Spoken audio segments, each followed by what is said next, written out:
Hey guys, what's up? Nick here once again, and this is my unboxing and first impressions of the DrunkDeer G65 gaming keyboard. So let's get right into it.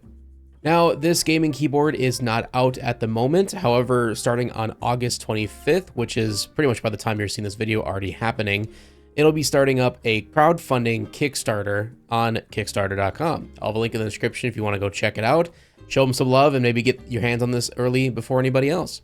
But that being said, this is a pre-production unit. It's not the final version, but they did graciously send this to me for you guys to check it out, go over the features, and to see if there's anything that could be improved upon. So with that, I'm going to be pretty honest in this unboxing and first impressions. However, this is not a final review, so just keep that in mind. Now, DrunkDeer is pretty new to the mechanical gaming keyboard world. Their first ever model, the A75, was their original keyboard to kick off their brand, and I did do a full video review on that on my channel. If you'd like to go check that out, I will also have that in the description below. With their A75, they introduced their fully magnetic switches with rapid trigger functionality. Essentially, what this meant is that you could go into their software and adjust the actuation distance for each key press in order to make gaming essentially the fastest it could ever be on a keyboard. So a normal mechanical switch works in the sense that you press down until you feel an actual actuation switch take place. And once that happens, it sends a signal to your keyboard, and then it sends a signal to the PC. And it usually happens in a fraction of a second anyway, so most people aren't going to notice much of a difference in terms of speed and distance unless you are a pro gamer looking for the absolute fastest actuation speed. Over the years, mechanical switches, of course, have gotten better and faster, more with linear switches, in the sense of not having any tactile feedback of any sort, and that's where magnetic switches come into place because they don't have any mechanical switch really at all inside of their technology. Essentially, as soon as it gets close enough to the PCB, it actuates and sends a signal to the keyboard and then to the PC, and thus you can make that distance to whatever you prefer. If you're more of a typist, you don't really play games all too often, and you're buying this just for productivity or anything of the sort, you might want to have a longer actuation speed so you don't accidentally mistype by barely touching a key during one of your keystrokes, versus if you're a gamer and you want the absolute fastest speed possible so you don't risk missing a key moment in a highly competitive nature, that's when you'd really want a short actuation distance so that the millisecond you touch that key, it is activating and sending the signal to your game, letting you know that your character wants to move forward, so to speak.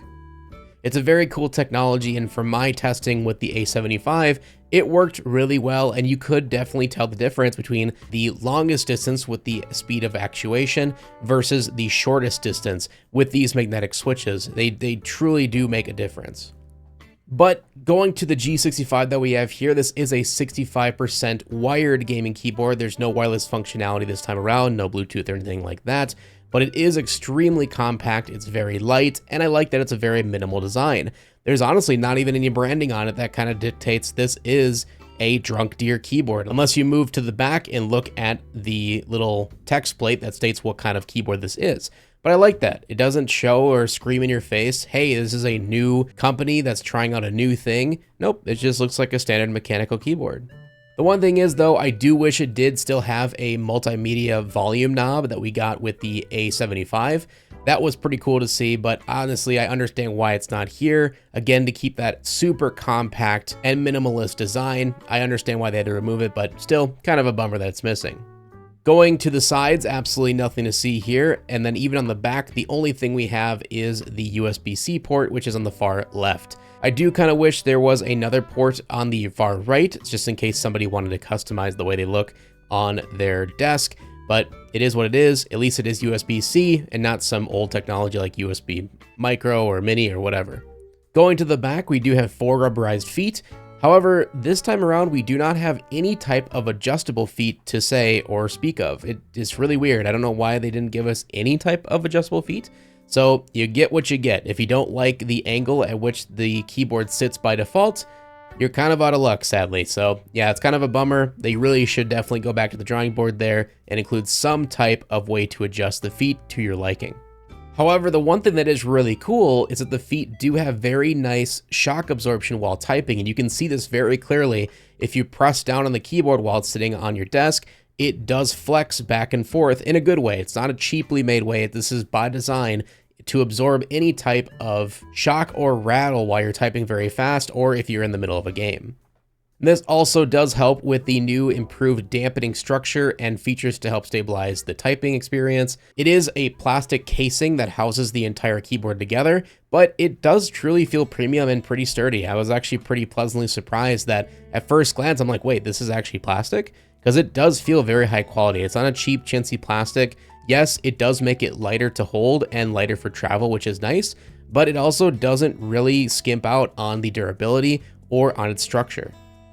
There is literally little to no flex when I try to bend this in my hands. It does feel very good.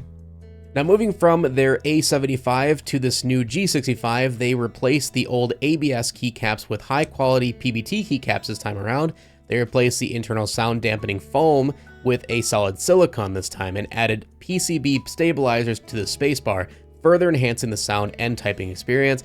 And it does make a massive difference. I remember one of my complaints with the A75 was that the spacebar felt hollow and it did not feel like it was stabilized at all, and that makes a lot of sense because no, it did not have stabilizers, however the G65 does. It also does have a Series 5000 metal switch plate underneath, which is really nice to see. However, switches are not hot swappable due to these magnetic switch technology. However, this is a very easy to open keyboard and you can customize it to your heart's content if you don't mind swapping out PCBs that support other switches. And of course, you can easily swap out the keycaps themselves with the included keycap puller. So if you want to put any keycaps you like, you can throw them on there and they'll work just fine. But I do like the ones that were included, and I do like this orange and black aesthetic. The switches are pre-lubed from the factory and they do feel really good out of the box.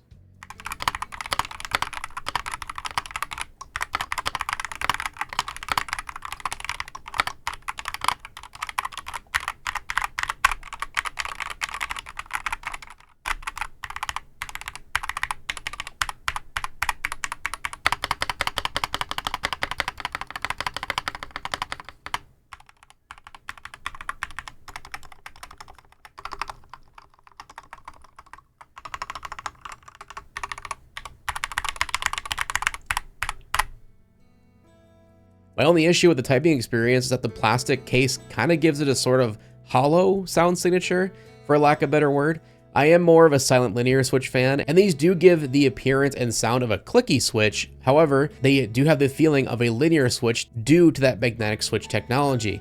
And being that it is 2023, of course, we do have full RGB support. It's very bright, it's vivid, it's beautiful, and I like that they are north-facing LEDs to let the shine-through keycaps really shine. With the included software, you can also adjust the actuation distance like I spoke about before, which you could do also with the A75. You can adjust macros and of course RGB effects to your heart content. They did mention to me that they are currently developing a new firmware update that will aim to minimize input latency, reduce the minimum AP value, and provide finer RT sensitivity adjustment. Furthermore, the new firmware will also support 2K polling rates, both for the A75 and the G65. And that we all should be expecting this release early next month, which is really cool to see. In the end, the G65 does have a few shortcomings like I stated before, but overall it's a great compact keyboard that feels really good to type on right out of the box. It's very light, it's portable enough to bring with you to LAN parties, and has a typing and gaming experience like no other with the insanely fast magnetic switches. Again, they do have a launch going on right now on Kickstarter. It is crowdfunded and it starts on August 25th, but by the time you see this video, it will already be going up. So check the description below if you want to give them a try and get one early.